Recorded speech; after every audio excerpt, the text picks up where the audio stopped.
Salam saudara yang terkasih dalam nama Tuhan. Saya ucapkan selamat pagi untuk kita. Mari kita berdoa untuk kita mendengarkan firman Tuhan.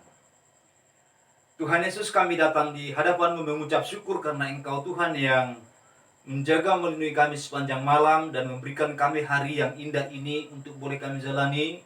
Kami percaya hari ini menjadi hari yang penuh berkat bagi kami. Tolong kami ketika kami membaca firman-Mu, berkati kami untuk boleh memahaminya dan berkati kami juga untuk melakukannya. Dalam nama Tuhan Yesus kami berdoa dan bersyukur. Haleluya. Amin. Firman Tuhan bagi kita hari ini terambil dari Ibrani pasal 10.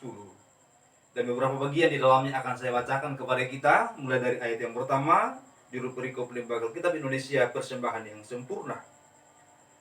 Di dalam hukum Taurat hanya terdapat bayangan saja dari keselamatan yang akan datang, dan bukan hakikat dari keselamatan itu sendiri. Karena itu dengan korban yang sama yang setiap tahun terus-menerus dipersembahkan, hukum Taurat tidak mungkin menyempurnakan mereka yang datang mengambil bagian di dalamnya.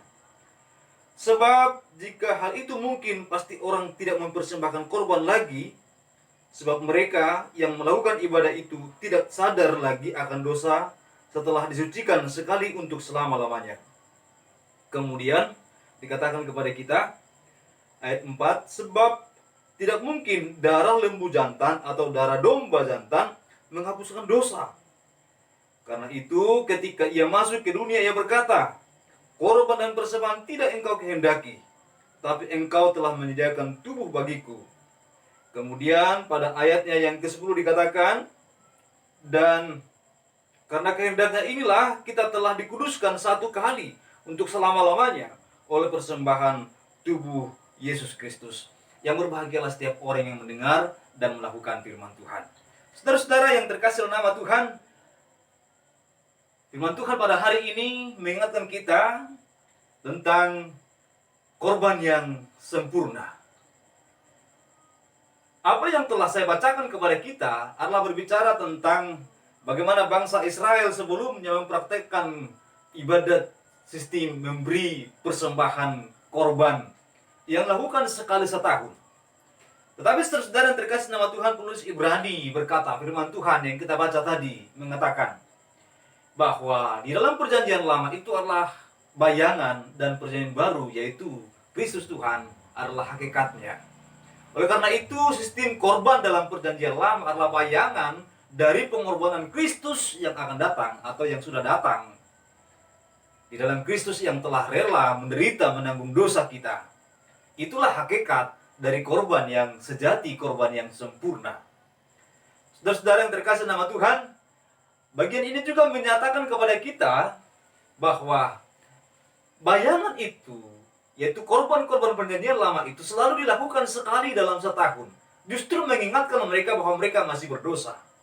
Sangat berbeda dengan pengorbanan Kristus yang sangat sempurna, yaitu sekali untuk selamanya.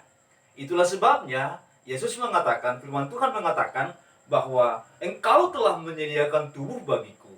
Kristus datang di tengah dunia ini memiliki tubuh yang sama seperti kita untuk dia berkorban menjadi korban yang sempurna.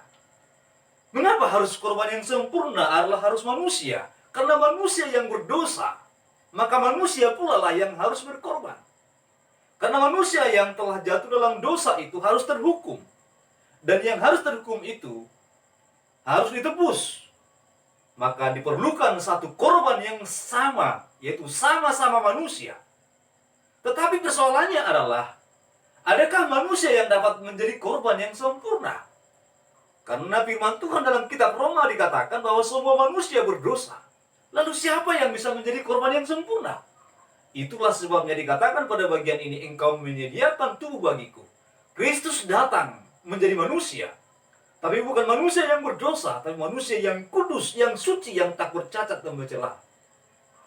Dan dengan demikian, dialah yang layak menjadi korban yang sempurna, yang menebus Anda dan saya.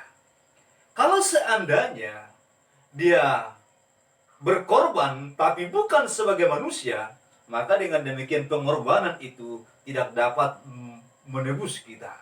Tetapi karena dia adalah manusia, maka dengan demikian pengorbanan itu bisa menebus kita. Saudara terkasih nama Tuhan, Kemudian, pengorbanan yang sempurna yang dimaksudkan di sini adalah bukan hanya sekedar sempurna karena sama-sama manusia, tetapi sempurna karena dia tidak bercacat dan tidak bercela sebagai pribadi yang kudus. Oleh karena itu, dia yang tidak berdosa, yang suci itu menggantikan kita yang berdosa. Itulah kesempurnaan. Dalam semua praktek korban perjanjian lama akan selalu dicari domba, korban yang tidak bercacat dan tidak bercela. Bahkan jika kakinya ada terpelecok, jika kakinya ada yang sakit atau mungkin kulitnya rusak, itu dibatalkan untuk menjadi persembahan. Yang diberikan menjadi persembahan korban haruslah yang sempurna, yang tidak bercacat celah. Dan itu merupakan kiasan atau bayangan, seperti yang kita katakan dan kita baca tadi, bayangan daripada hakikat dalam Kristus Tuhan yang tidak memiliki cacat, tidak memiliki dosa, tidak memiliki celah sedikit pun. Dalam kehidupannya adalah kehidupan yang suci. Saudara-saudara yang terkasih nama Tuhan, oleh karena itu dikatakan kepada kita, tidak mungkin manusia dikuduskan hanya karena pengorbanan binatang, atau karena pengorbanan domba, atau binatang sejenisnya. Manusia harus ditebus dengan pengorbanan yang sempurna, yaitu Kristus Tuhan kita. Sebab tidak mungkin darah lembu jantan atau domba jantan menghapus dosa manusia. Dikatakan demikian. Korban persembahan tidak engkau kehendaki, tetapi engkau menyediakan tubuh bagiku. Dikatakan demikian. Saudara, lalu dikatakan, aku berkata, sungguh aku datang. Dalam gulungan kitab tertulis tentang aku.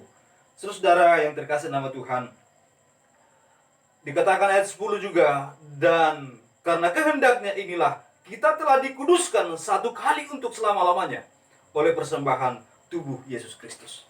Jadi saudara yang terkasih nama Tuhan, sangat jelas sekali bahwa Kristus adalah korban yang sempurna. Tidak ada korban yang lebih baik daripada dia. 1 juta korban lembu, sapi, berapa ton atau berapa banyak sekalipun pengorbanan yang dilakukan, tidak akan ada yang sama seperti Kristus yang berkorban untuk saudara dan untuk saya. Pengorbanan itu adalah pengorbanan yang sungguh-sungguh untuk penebusan saudara dan saya. Korban yang sempurna. Allah yang menjadi manusia, dan Allah yang menjadi manusia itu menanggung dosa manusia. Itu pengorbanan yang sangat luar biasa. Allah yang adalah raja di atas segala raja, tapi harus rela mati terkutuk di kayu salib. Allah yang adalah Tuhan pencipta atas segalanya, tapi harus rela diludahi oleh ciptaannya. Itu adalah pengorbanan yang sangat luar biasa. Pengorbanan yang sangat-sangat sempurna. Dan dengan demikian, dia sendiri berkata, barang siapa percaya kepadanya akan beroleh hidup yang kekal. Dunia ini, semua manusia di muka bumi ini tatkala percaya kepada dia, beroleh hidup yang kekal. Mengapa? Karena dia adalah korban yang sempurna, yang mengorbankan dirinya demi kita. Sehingga hukuman yang harusnya Anda tanggung, hukuman yang harusnya saya tanggung, hukuman yang harusnya kita tanggung, ditanggung di dalam dia, dalam Kristus Juru Selamat kita.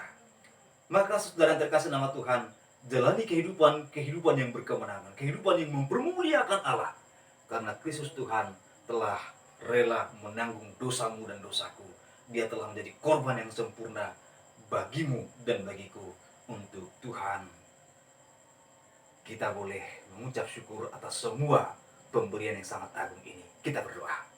Terima kasih Bapa yang baik. Terima kasih ya Tuhan, buat pagi hari ini kami telah diingatkan oleh firman Tuhan. Yesus Tuhan Juru Selamat kami adalah korban yang sempurna bagi kami. Terima kasih buat pengorbanannya. Terima kasih buat kasih karunia-Nya.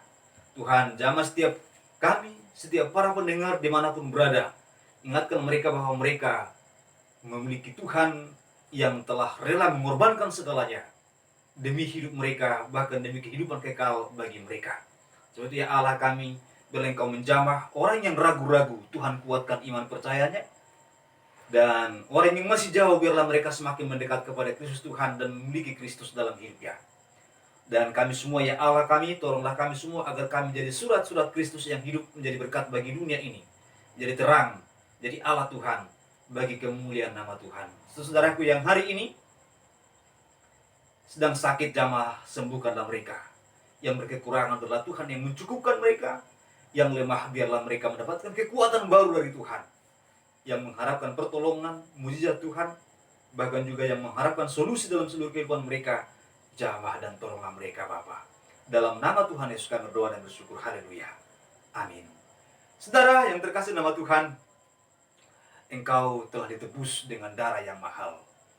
Kristus telah berkorban bagimu. Itulah korban yang sempurna bagimu dan bagiku. Aktivitasmu hari ini jalanilah dengan bersyukur dan dengan memuliakan Tuhan. Tuhan berkati kita semua. Amin.